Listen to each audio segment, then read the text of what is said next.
May isang batang babae na nangangalang Mia. Mahilig siya sa mga laruan, lalo na sa mga manika. Isang araw, habang naglalakad sa palengke kasama ang kanyang nanay, napansin ni Mia ang isang lumang manika sa isang ukay-ukay na tindahan.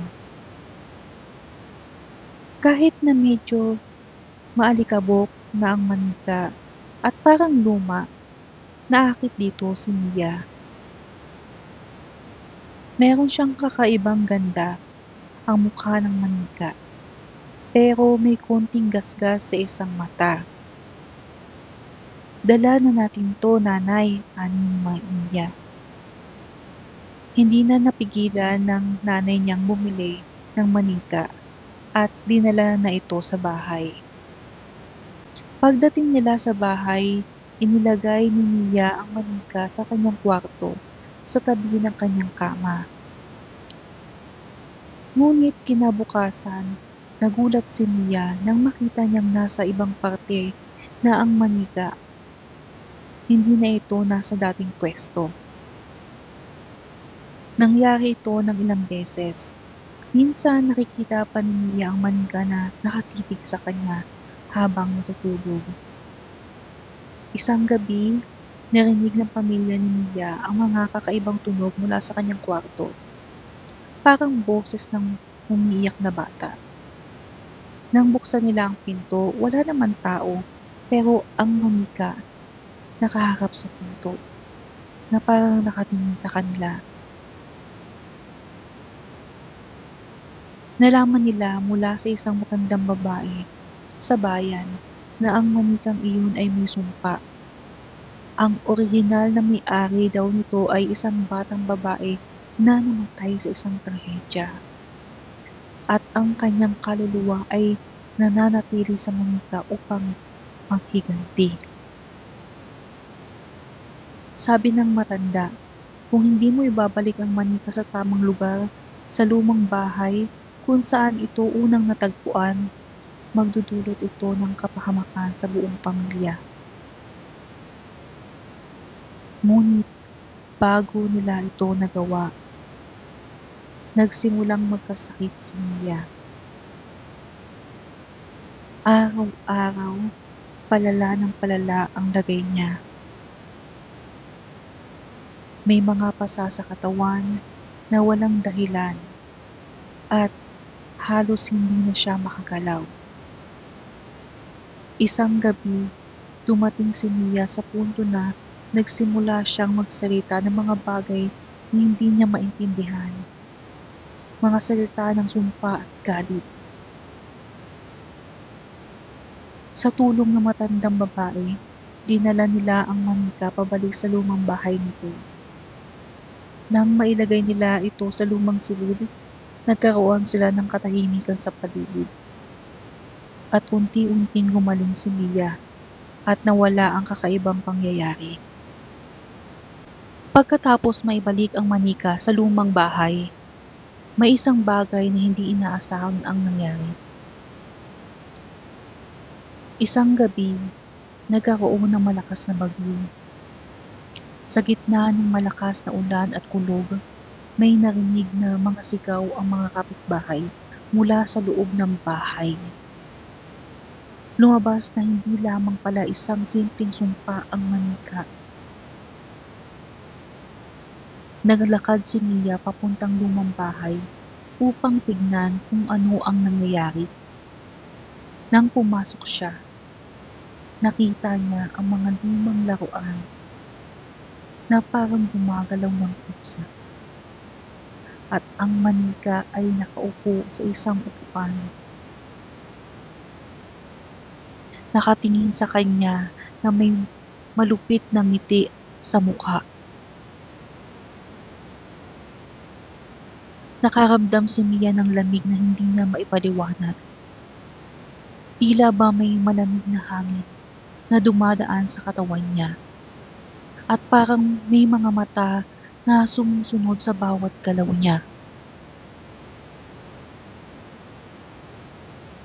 Habang nangyayari ito, Nagsimula nang magkaroon ng problema ang pamilya ni Mia.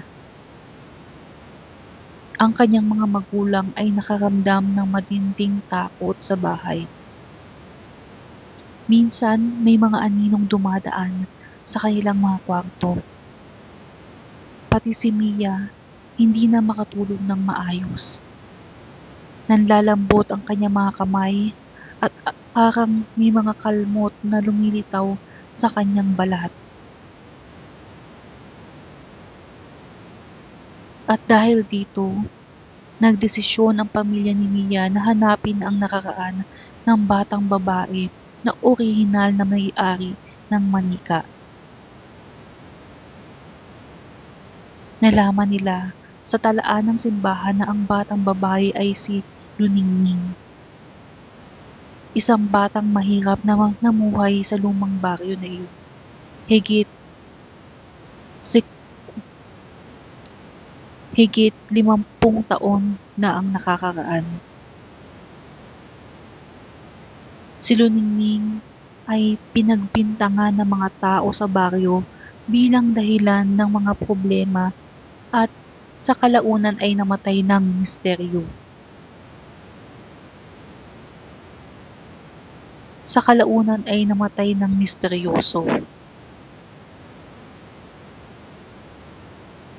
Ang sumpa ng manika ay isang anyo ng galit at paghihiganti mula sa kaluluwa ni Luningning.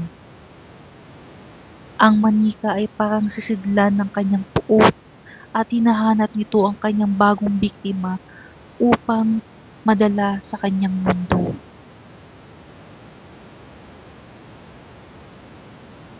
May natanggap na babala ang pamilya mula sa isang albularyo.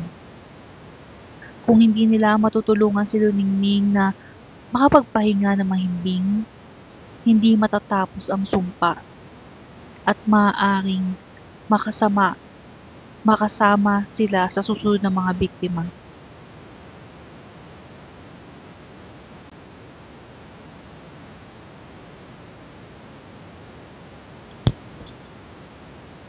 Sa tulong ng albularyo, naghanda ang pamilya ni Mia ng isang ritual upang mapatahimik ang galit ni Luningning. Nagpunta sila sa lumang bahay na pinagkunan ng manika. Dala ang ilang mga panggamot na kagamitan. Mga halamang gamot, insenso, kandila, at mga dasal na nagmula pa sa kanilang ninuno. Habang ginagawa ang ritual, nagsimulang magbago ang paligid.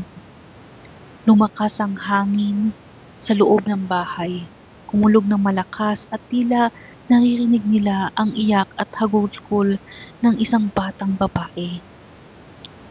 Bigla na lang nagliyab ang kandila ng kusa at ang manika ay nahulog mula sa lamesa.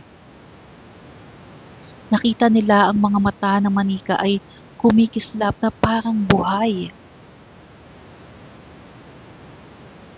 Biglang lumitaw ang anino ni Luningning sa harap nila.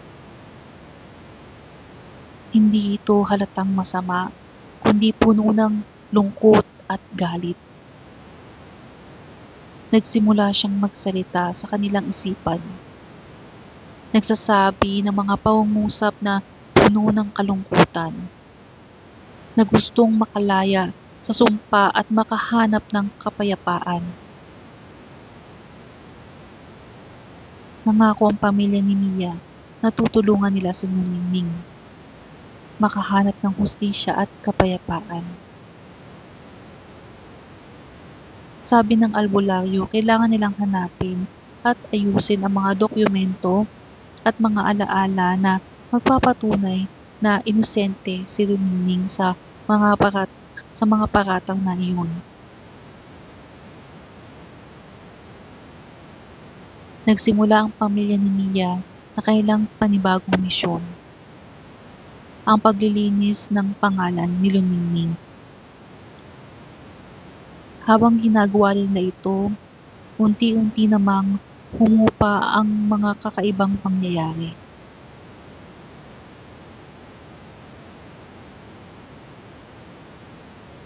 Habang nagsasaliksik ang pamilya ni Mia, natuklasan nila ang mga lumang dokumento sa simbahan at sa munisipyo. Nakita nila na ang mga tala tungkol kay Luningning na nagpapakita na siya ay inosente sa mga paratang. Ngunit may isang matandang lalaki dati ng kapitbahay ni Luningning ang tumanggi na makipagtulungan at nagbabanta pa sa kanila. Isang gabi, nakatanggap si Mia ng isang sulat na walang pangalan at nagpapadala. Nakasulat dito, "Itigil niyo na ang paghahanap o kayo rin ang malalason sa sumpa." Hindi ito nagpauhong sa kanila. Sa halip, lalo pa silang naisipang ituloy ang kanilang misyon. Isang gabi, nagpunta muli ang pamilya ni Mia sa lumang bahay upang tapusin ang ritual ng paglilinis. Ngunit may mga anino na sumulpot, parang mga galit na espiritu na gustong pigilan sila. Dito na nagsimula ang matinding labanan sa pagitan ng pamilya ni Mia at ng mga sumpang espiritu.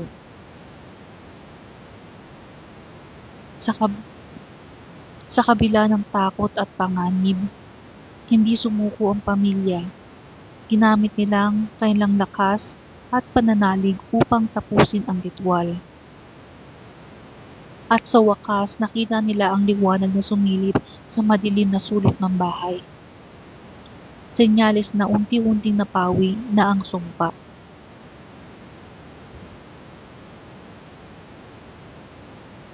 Matapos ang matinding laban ng mga espiritu, natapos ng pamilya ni Mia ang ritual. Napawi na ang galit ni Luningning at unti-unting nawala ang mga kababalaghan sa kanilang paligid. Lumipas ang mga araw, naging mas maayos na ang buhay ni Mia at ng kanyang pamilya. Nawala na ang mga pasa at sakit na dinanas ni Mia at muling nakatulog ng mahimbing.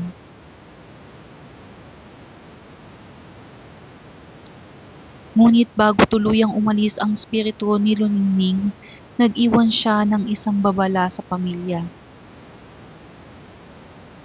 Huwag kakalimutan ang mga sugat ng nakaraan, dahil ang hindi pag-alala ay nagdudulot ng muling pagbangon ng sumpa. Nagdesisyon ang pamilya ni Mia na gawing alaala ang manika. Hindi na ito isang bagay na laro, kundi isang paalala na may mga bagay na hindi natin dapat baliwalain.